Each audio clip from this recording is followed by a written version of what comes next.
and good afternoon. Live from the Global Online Women Empowerment Summit. You're me, Raj Aria. And today we're going to talk about a very important topic that is growing by the day, which is on mental health. We have an esteemed panel of speakers from around the world, starting with Bhawna Arora, founder of KAB Welfare Foundation.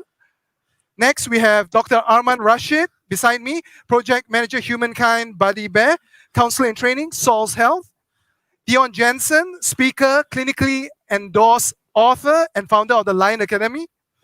Dr. Marian Seedat, University of KwaZulu-Natal academic, sociologist, author, breast cancer survivor, and founder of Simply Managing Academic Related Tasks or SMART. And last but not least, Asha Gill, life coach, hypnotherapist, speaker, writer, and award-winning TV and radio presenter. Welcome all. Now, thank you. Thanks for having us. Good to have everyone on board. Okay, on mental health, obviously it's a big issue, but as a start for our viewers to get to know all better, maybe we'd like to hear each of your story, how you ended up in this space. I'll start with Dr. Arman. Thank you. Thanks, Raj, and thanks also, Andrea, for organizing this conference and this really important session on mental health self-defense, which is about awareness and what we can do.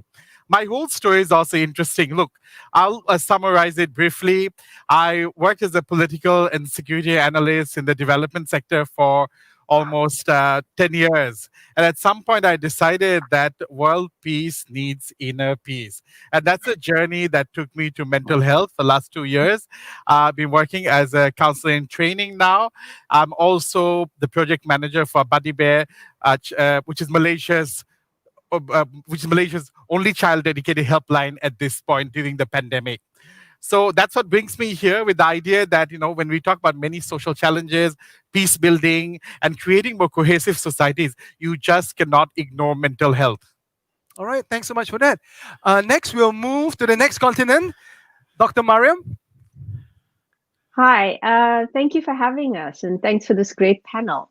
So my journey, I'm a clinical sociologist, and my journey began, I would say, about 20 years ago.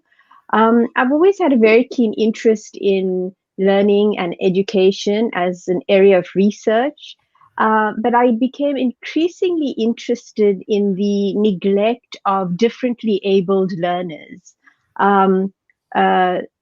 children on the spectrum, autism spectrum, cerebral palsy, Down syndrome, sensory processing disorders, ADD. And I began engaging in research in the field. And of course, then I had children and school became increasingly important. And I began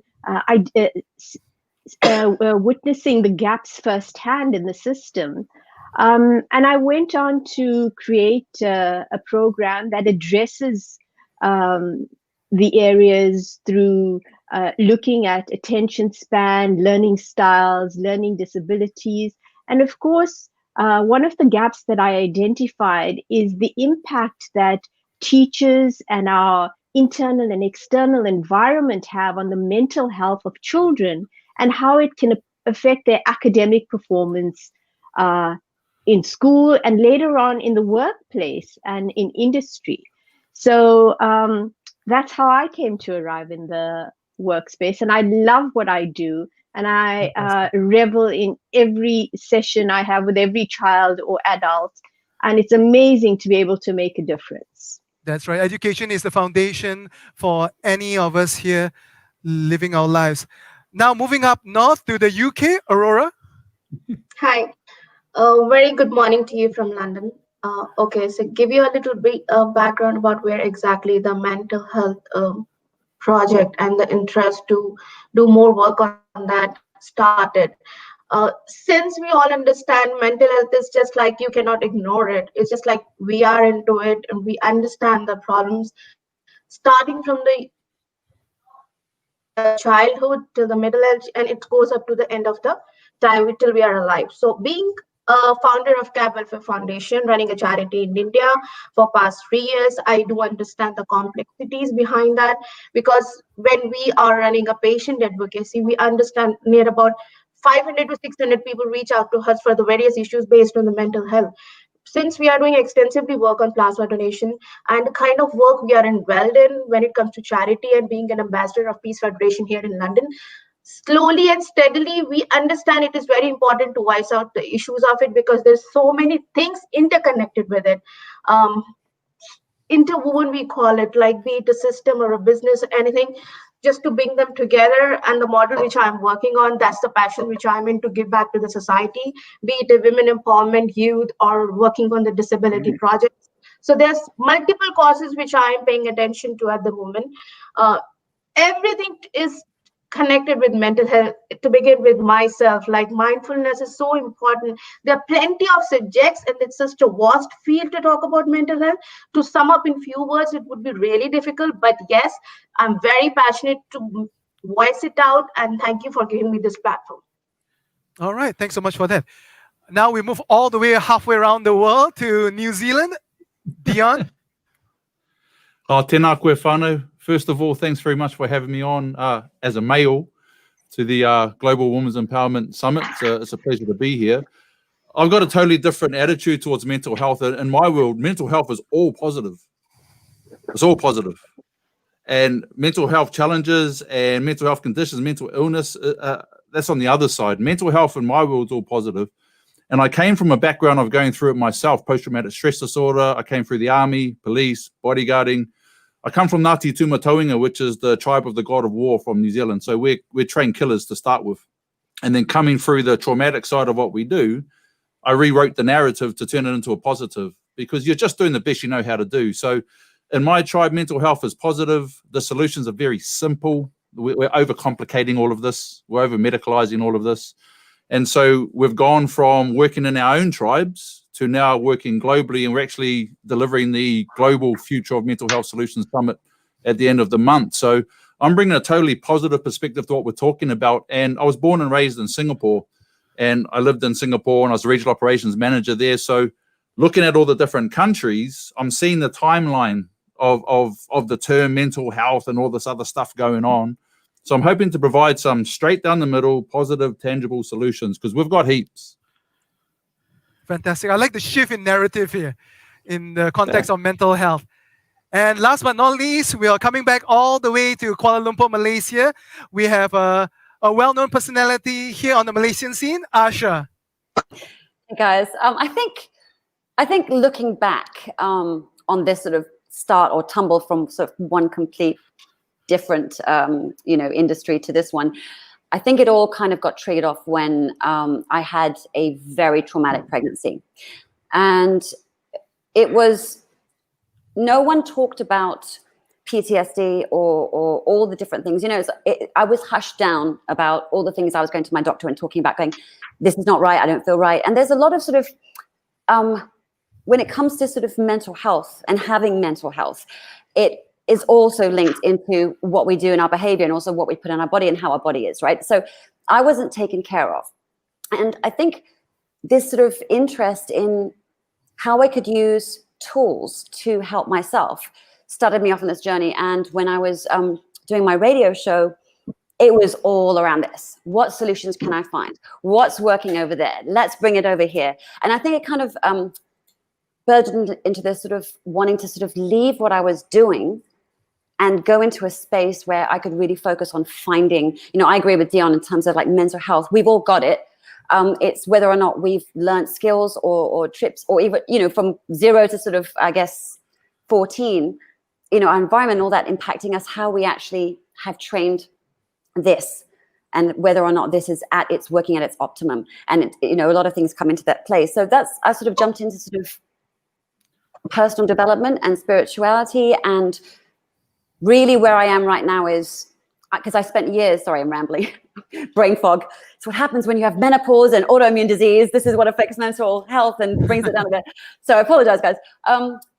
But yeah, so bringing that all in today to sort of plug in the gaps of what I had, because every time I tried to go and see somebody about this, get some help, it was this long drawn out, we're going to start on this sort of therapy and it's going to go on for ages. And I was like, no, I need tools, I need tricks, I need things that I can self-empower myself, that I can work on. And so that's what I am really passionate about now, whether it's kids or you're 100 years old, you know, that's where I'm at. Like, you need tricks, tools, tips. You need to learn how to fake it so you actually feel it.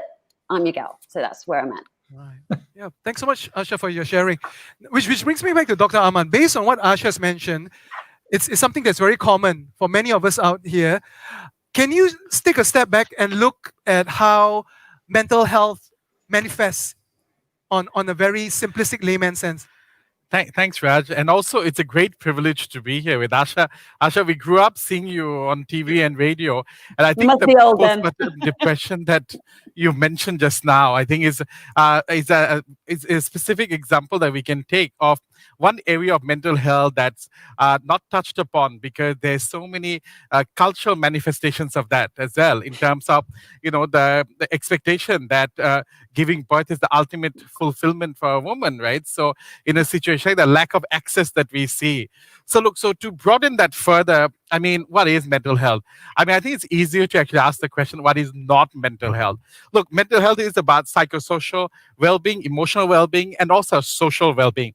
It's about how we think, it's about how we feel, how about we feel act. It's about coping, it's about dealing with stress, it's about connecting and with healthy relationships as well. So it is really all stages of life, and everybody has a mental health. And I also agree with the speakers before when we spoke that about the positive aspect that, you know, mental health, whenever we bring it, you know, there is a negative connotation, a stigma that we see with that. So mental health is really our overall functioning in society, functioning in families, functioning in the workplaces, and really, you know, being a fully functioning individual.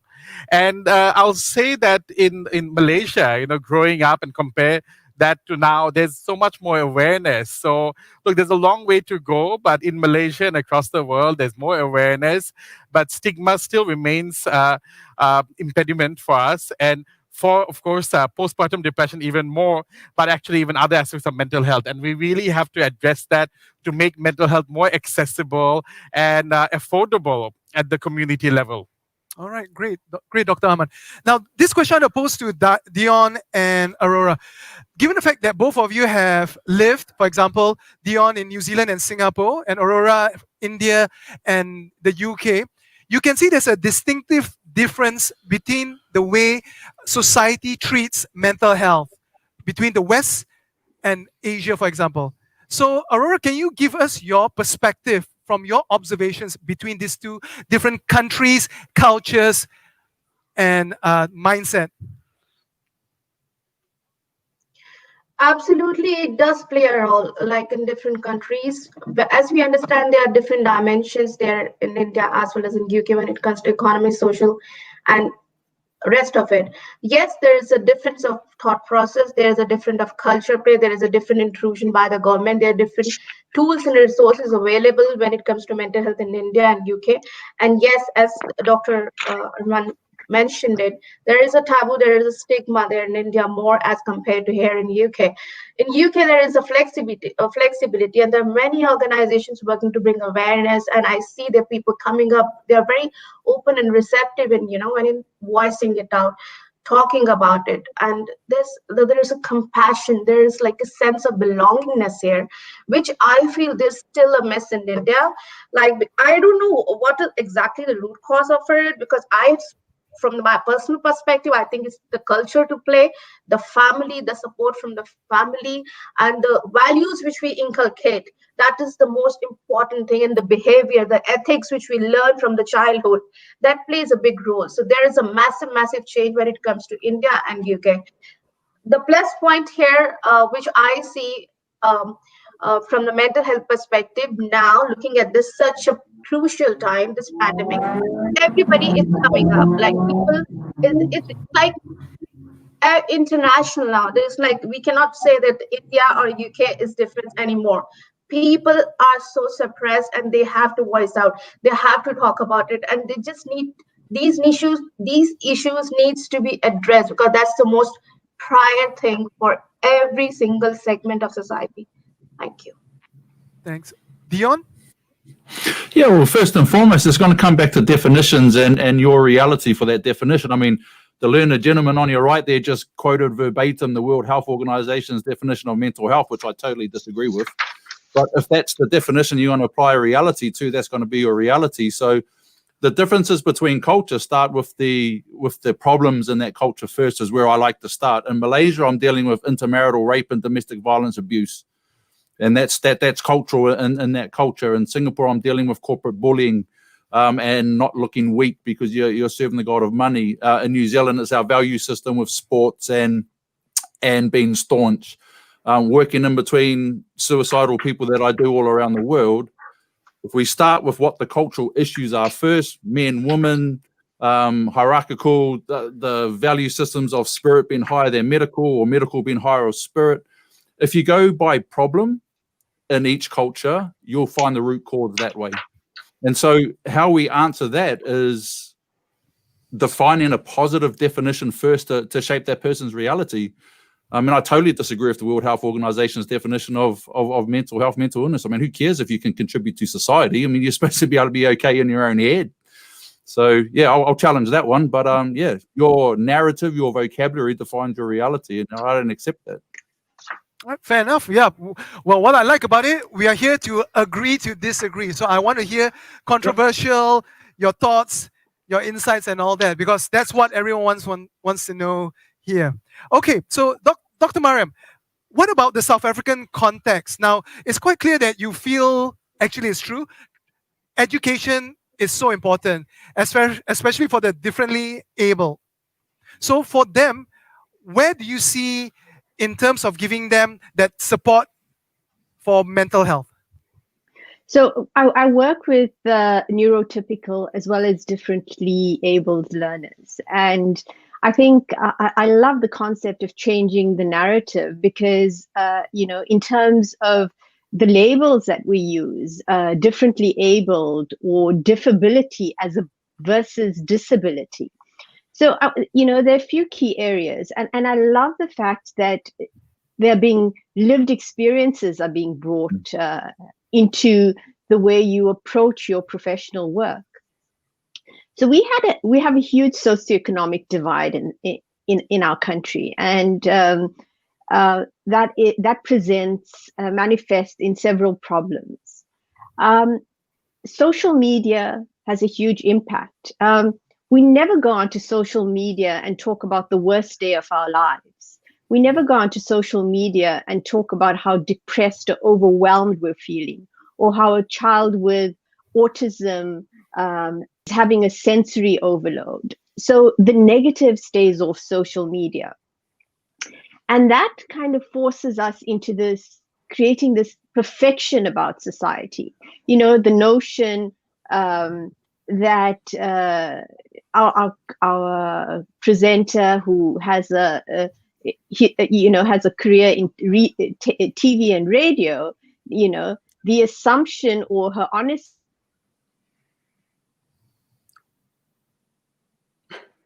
Dr. Marian, are you there? Yeah, Oh, okay. No worries. We'll wait for a moment to get her back. But in the meantime, obviously, we know that everyone is affected from socio-economic sense for those who are downtrodden, all to the ones like the rich and famous. I mean, the classic example is Robin Williams, someone who brings laughter to the world, but yet he suffered depression and ended up going through suicide. So let's look at what we can do. A lot of comedians actually are introverts, or also have a lot of baggage that they're carrying in terms. You look at sort of so many different comedians have talked about the state of their mental health. So it's Yep, that's true. That could be their defense mechanism as well, because what they are going through inside could be very different from what they are experiencing on the outside. Okay, since time is short and this is such a huge topic, I'd like to go to the crux of it. What can we do to make things better for those who are going through depression, those who are having suicidal thoughts? What are the various means and methods? And we know that there are various ways of doing this. So let's start with you, Dion. You are taking a very different stance on this, a different narrative. What do you do in your space to help the people around you who's going through this? Well, first and foremost, we deal with that individual first, and we tell them this: you're not alone, you're not crazy, and you can get through this. Because there's a lot of us that can show you how you can get through it. That's on an individual side. Yep. The next bit, that individual, we help them make peace with the mirror first. We help them map out where they get their value from. We teach them what their subconscious bodyguards are, so they understand that how they're reacting is 100% normal. All right. And then from that point on, we start working regionally and globally. For example, Singapore is only 9 months old talking about suicide. It was illegal until the 1st of January. So Singapore has to learn this lesson. Do not keep talking about awareness without having it plugged into solutions. Otherwise, you'll create hope and then you'll dash it. So the regional and global solution to this is you must have 3 groups of people involved in the conversation. The solution revolution is lived experience. People must come in and share their lived experience solutions, as well as the medical model, as well as our cultural, spiritual, and energetic healers.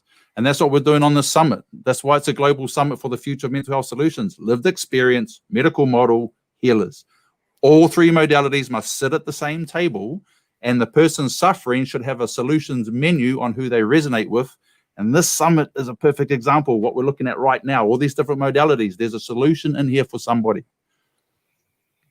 Right, fantastic. Yeah, obviously one shoe doesn't fit all, and we have different ways of dealing with it.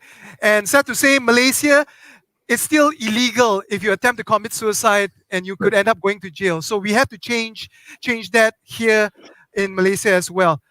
Dr. Arman, so obviously looking at it from the more conventional medical point of view, what would be your take in terms of dealing with this issue, the action plan? Look, as a mental health practitioner, I will say that, look, COVID-19, we talk about it as a pandemic, but of course, the bigger pandemic that we face at this point is mental health. And we are going through unprecedented times where women and children are, of course, more affected, but as a whole society... So sorry to interrupt, brother. The pandemic is... So let's come up with some suggestions on how health. we can cope with it. First is... checking in with yourself and acknowledging your feelings. The fact is, we're going through a difficult time. We are going through a stressful time. There's nothing that we have prepared for. So being compassionate to yourself and being flexible. That's number 1. Number 2, finding activities and also values and things that you can do that can give you a sense of purpose and meaning in life. And we can see that, right, when you're going through a crisis time, that's something that can keep you going. And that's also related to how our brain functions. I mean, the fact is that the left side of the brain stimulates positive thoughts. So if we find out things that can help stimulate that side, we can actually feel better. Third is essentially maintaining your social connections. The fact is, COVID-19 does, keep us away from our social connections, and to a large extent, physical distancing can also affect your social relations. So to minimize that as much as possible. And for last but not least, minimize news intake, because I think living in this 24/7 news cycle and constantly surrounded by news of fear and anxiety really can undermine your mental health better. So those would be my suggestions, Raj, to deal with and as a self-defense of what you can do for yourself and empower yourself, right, to check in with yourself and do the self-care activities that you can do. And finally, I would say there's another one more actually, which is self-care.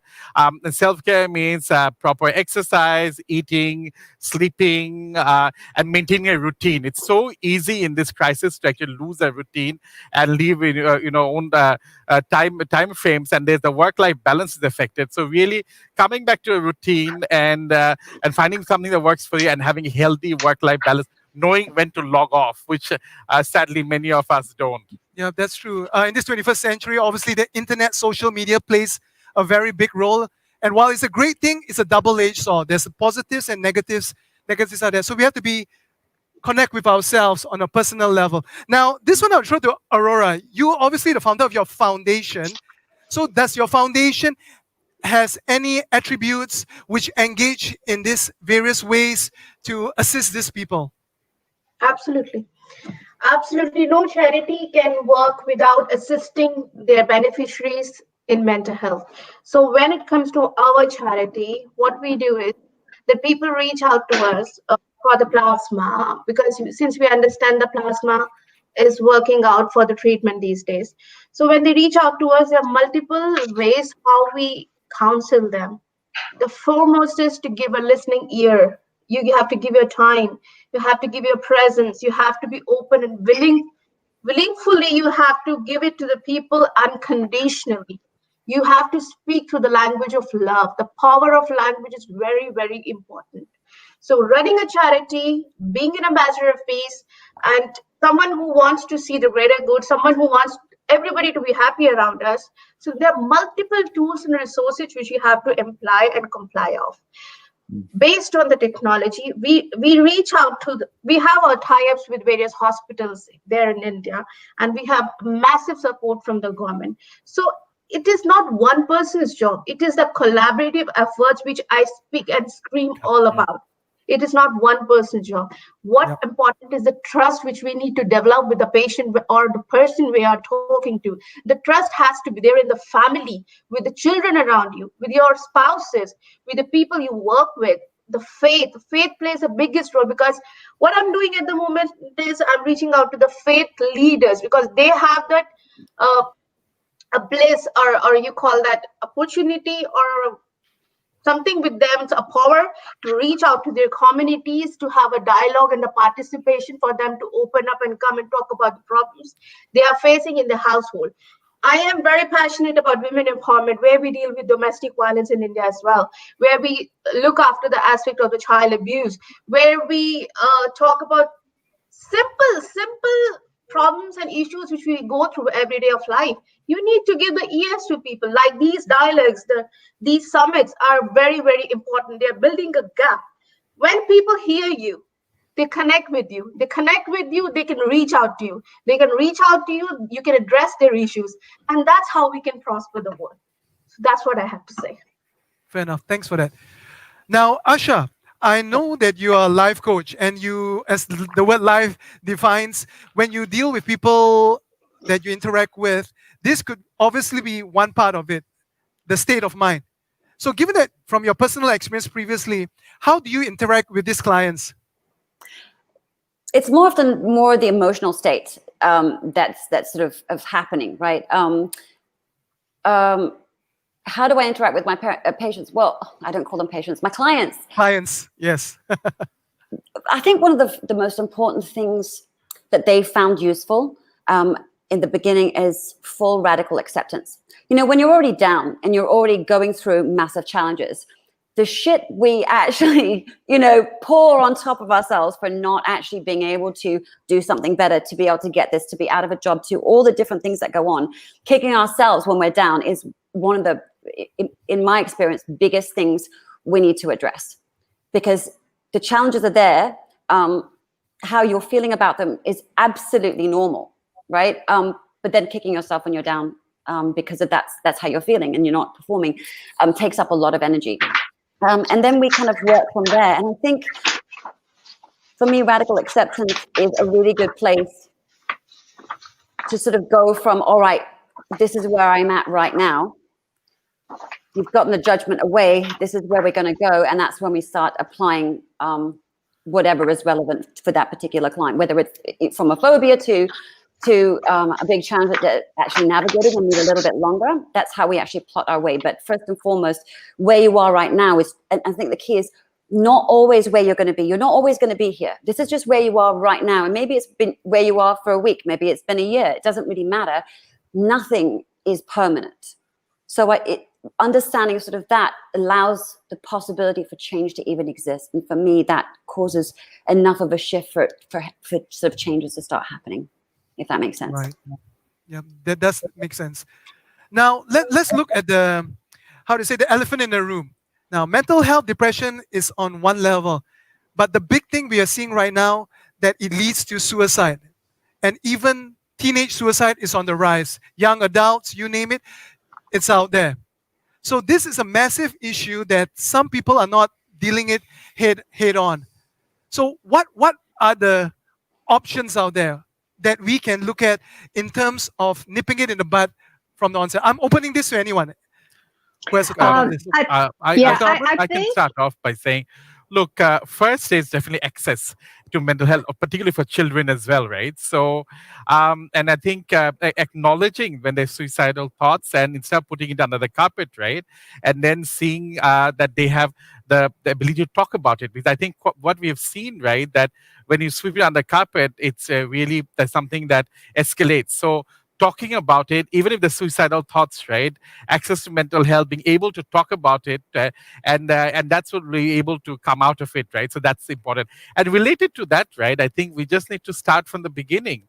If we want to create healthy, sustainable societies, we cannot just have a reactive process of interventions when we see that, when someone has a mental health issue, a child or someone suicidal or self-harm, we are trying to help them. We have to start this from earlier, and at the outset, I think we have to begin with having a preventive approach, and that's where there needs to be awareness at the family level. We can help the child who's suicidal, but if she goes back again to the same family environment or social environment which raises those risks, then it's going to be like a cycle, back to square one. So we really need to have a preventive approach at the community level, and healthy children today will lead to a healthy future for Malaysia and the world, and that's something that we need to take into account.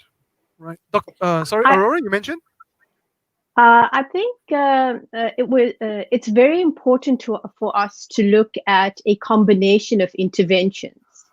And while we'd like to think that the solutions are simple, they're actually complex because there are so many intersecting factors that we have to look at: geography, socioeconomic background, diet, accessibility, access to social media.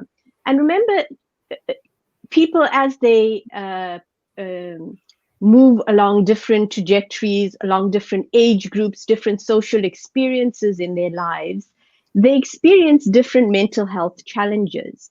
And I think the starting point, or the point of departure, is removing the stigma. So the common responses, like you cannot pray depression or suicidal ideation or postnatal depression. You cannot pray it away with respect.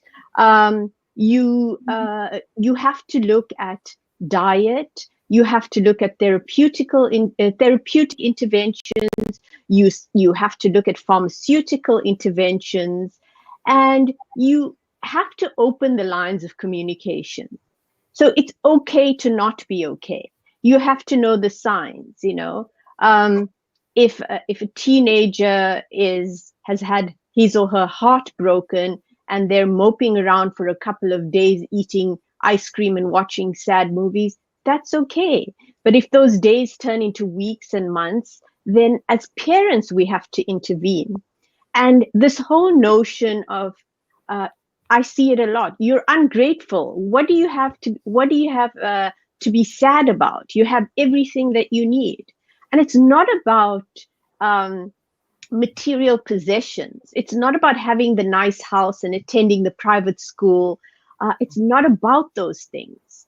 It's about how the individual, whether it's the adult or the child, feels internally. And unless we address that internally. In terms of the social environment, we know the science has shown us that if we exercise on a daily basis, we see something happening in our brains with a chemical. There are chemical responses. And these chemicals create good feelings and happiness, and they allow us to sleep better. And we cannot just be administering drugs for depression and mental health conditions without addressing all these other issues. We know that the science also shows us there's a strong link between gut health and mental health. So that needs to come into play.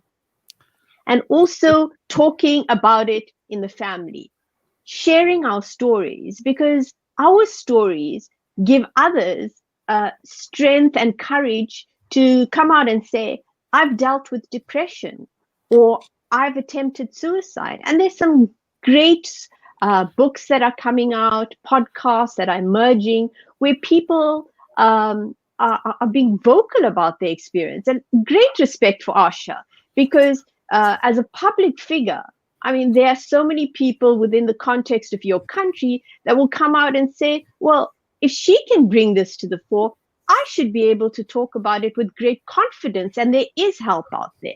So well done on that. Thank you. Yep. Thank you. Well said. Well said. Yeah. People are reluctant, I guess, because they'll be vulnerable and showing weakness. And you're right. It's all right to be not all right. Now, Dion, you have been on that side of the coin, suffering from mental health, depression, PTSD, and so forth. And now you obviously have a very clear picture of what it's like being there, and you're trying to help them out. So what's your methodology in terms of helping these people? What are the action plans they can take to make things better? Yeah, first and foremost, don't believe anything that anyone tells you if it doesn't serve a positive future. And I'm very, very careful of absolutes. And you hear absolutes from people that are qualified in one modality. And I'm going to challenge my sister down there at the bottom there. I know plenty of people that have prayed their mental health issues away. The medical model has no access to energetic or faith-based healing or culture. It doesn't have it in a medical modality. That's why we need all three parts here. If the medical model works for you, great. If medication works for you, great. If praying works for you, great. So it's about knowing that, and we throw this term around holistic like they're lollies, right? It's really understanding every part of this person, but they're going to come to us generally in crisis. I mean, I talk to people with guns in their mouth. So they're either coming right at the point of suicide or they're in some sort of crisis. Otherwise, they're not going to talk to us, are they? And so we're out in schools teaching what in New Zealand we call ina mana, generating your pride and your power from the inside out. And the biggest issue I see is people are taking their value, their identity, and their purpose externally, and stigma is just a fear of judgment. That's all stigma is. And so I just want to talk about stigma, like 10 seconds. Vulnerability and sharing our feelings in a safe space is critical. We know that.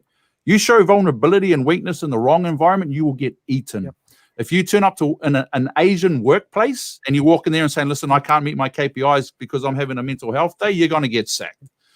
Yep. So you've got to understand the environment in which you talk about this, and we talk about this with reality. We're frontline. We're out there dealing with this every day. So the whole hairy-fairy, tokenistic words across the top do not help that person suffering. Because anyone watching this right now that's too scared to speak up about the stuff that you're going on about, you don't need to hear all the fluff. You just need to go, what can I do to get from where I am to where I want to go? And how can I do that safely and with confidence? And I love the medical model. I love the healing model, and I love the faith model. And it's our role to find what works for the person that is suffering. That's our role. However we do it. Right. Obviously, different models work for different people. So we just have to find which one works for. Dr. Arman, you have something to share?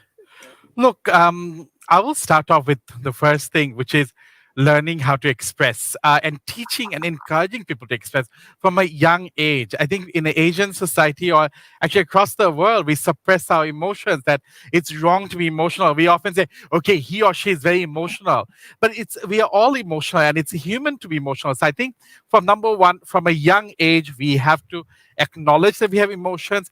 We have to encourage others to do that, and also check in with our own emotions, number one. Number two, what do we do when we see someone around us who is emotionally distressed? Remember that listening and hearing are two different things. We often hear, but are we really listening? So listening to the person with empathy is really important.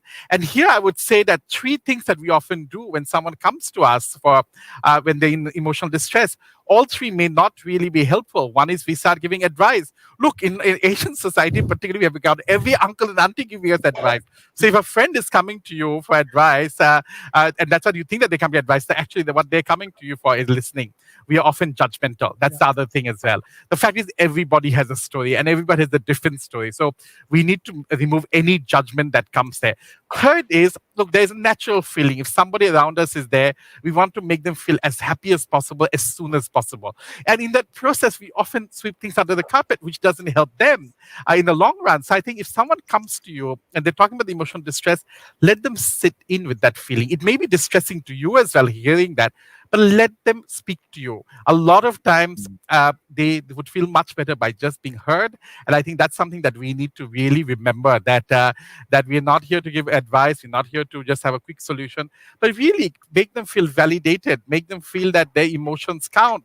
In a society where they can't express themselves, they need that outlet to express. As friends, we can do that. And here I want to highlight an important point, right? That sustaining mental health, whether during COVID-19 or any other time, can't lie only in the hands of mental health practitioners. It has to be in society. It has to be amongst people there. It has to be amongst families, friends. So mental health literacy at the wide level, at the wider society level, so that when you see somebody who is going through distress, you know how to help them. And that's where, psychological first aid, mental health first aid has come. We all need to be aware. We all need to have literacy, and we need to know how we can actually help someone around us, give them hope, and make them feel that their emotions count. All right, thanks so much, Dr. Arman. We're running out of time right now, so I'm going to give a chance to all of you. Moving forward, what would you like to see change? Arora, I'll start with you. What would you like to see change in this mental health space? Be it from society, governmental, you name it. Okay, it's not a one-man person's job. It's this. We have to work in the spirit of togetherness, to be very, very honest, especially for the mental health. What is important at this time, we have to work with everyone, be it for any age, school, institutions, government, hospitals, mental clinic, private consultations. Everyone, they are doing their job. What exactly is important is to build the bridge and the connectivity, that which needs to be smooth, very smooth. I came across something very interesting. Probably it's like too late though. There are some innovations, the social enterprise playing a big role. Many innovation when it comes to technologies. What happening here in UK in care homes? We are coming up with a technology called the pets. Pets play a big role to comfort each other. It's not about human anymore. Animals, the nature. When you use affirmations, that helps a lot. We have to look after the habits. We have to look after the journals. We have to look after the therapies, remote therapies. There is so much available. We just have to use it. We just have to provide it. There needs to be the power of acceptance, power of language, power of love.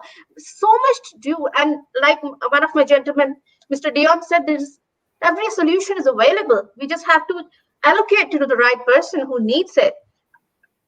The world is beautiful. Let me be very honest. Though we are going through such a tough situation, but there is happiness around. We need to flourish it, and we need to see the goodness in each other. We need to see with the sense of gratitude, love.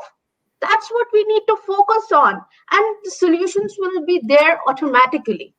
That's what I want. You're right. It all boils down to our perspectives. Whether you want to see beauty or you want to see sad, it's all entirely up to you. Asha, your thoughts? Final thoughts? What I really like to see change in Malaysia is that, people in Malaysia work far longer hours, especially with the traveling and everything, than I think in other countries. And what I'd love to see is how the workplace actually changes and embraces its role as being part of and most of, during the week, a person's life. To have, people in the departments that actually run these sort of things that are trained and understand and can be coach on premises or counseling on premises.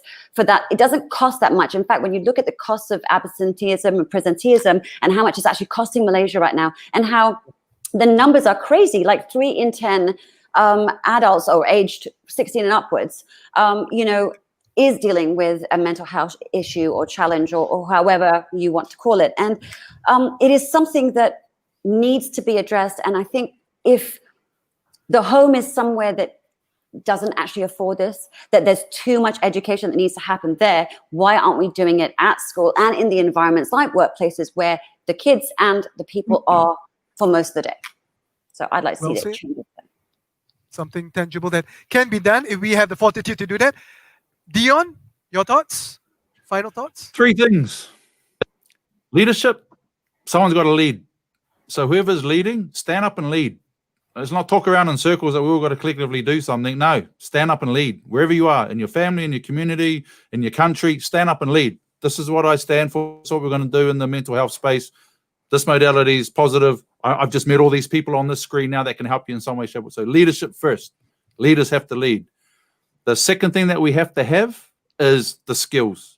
Self-empowerment skills. Everyone's got to have the skills. The skill of how do you have that conversation when someone comes and says, I'm struggling? That's a skill. So we need access to those actual skills.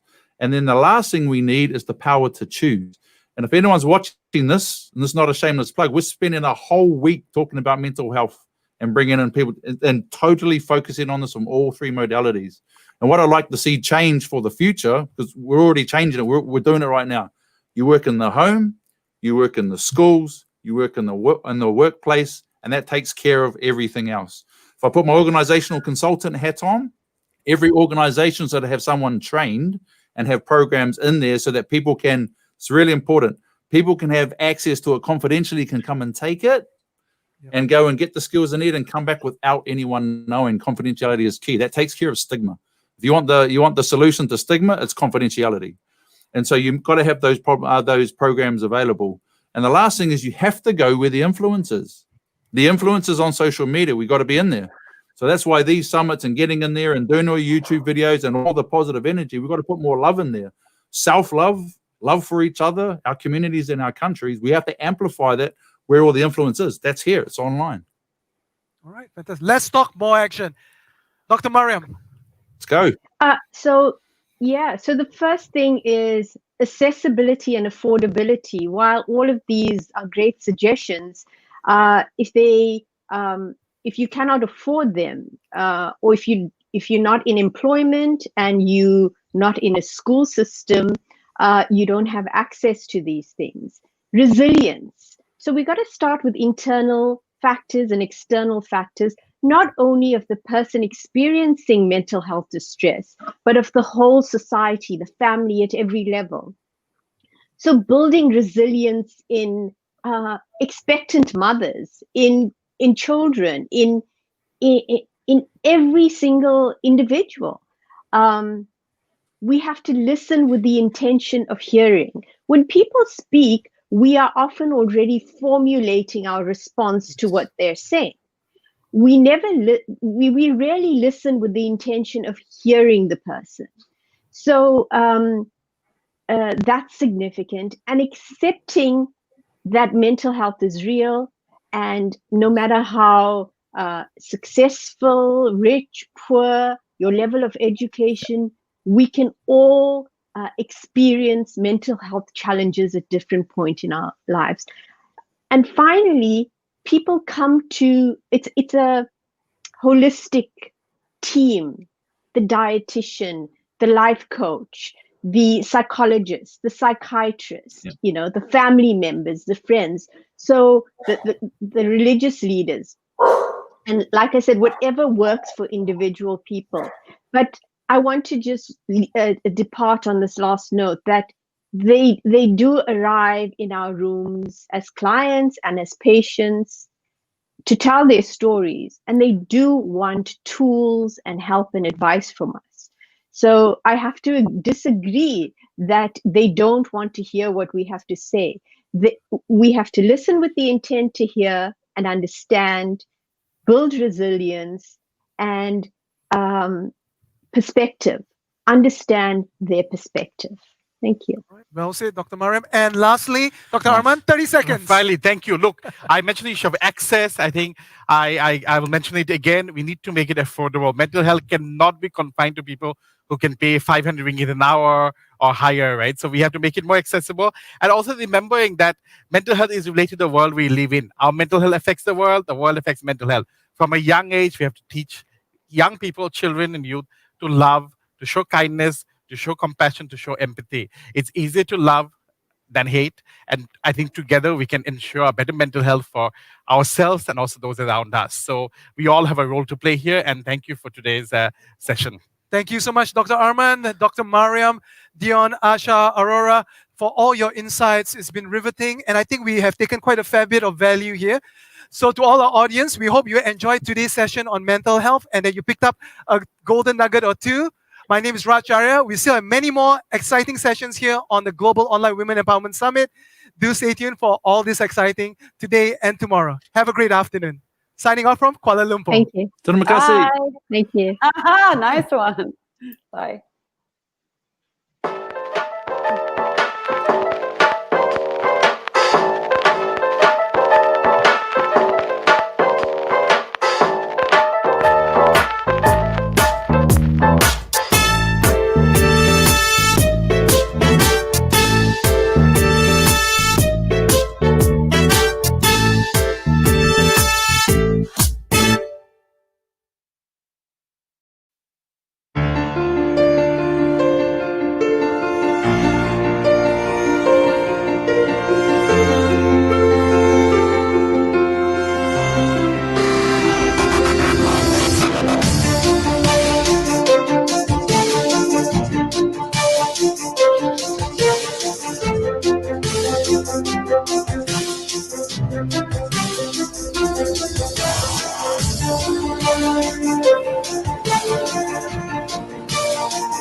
It began with a bold vision to build KL Metropolis, a development that would establish a new international trade and exhibition district in Malaysia, built in partnership with the government by NAZA Group's property arm, NAZA TTDI. The crown jewel of this grand vision is the Malaysia International Trade and Exhibition Centre, the preferred international destination for exhibitions and events. Like the fine gold and silver threads of the Songket weave that inspired its facade design, MyTech is the embodiment of refined craftsmanship, creativity, and precision. As Malaysia's largest exhibition centre, MyTech's functional spaces are unprecedented. primed for exceptional displays, surrounded by state-of-the-art facilities and amenities.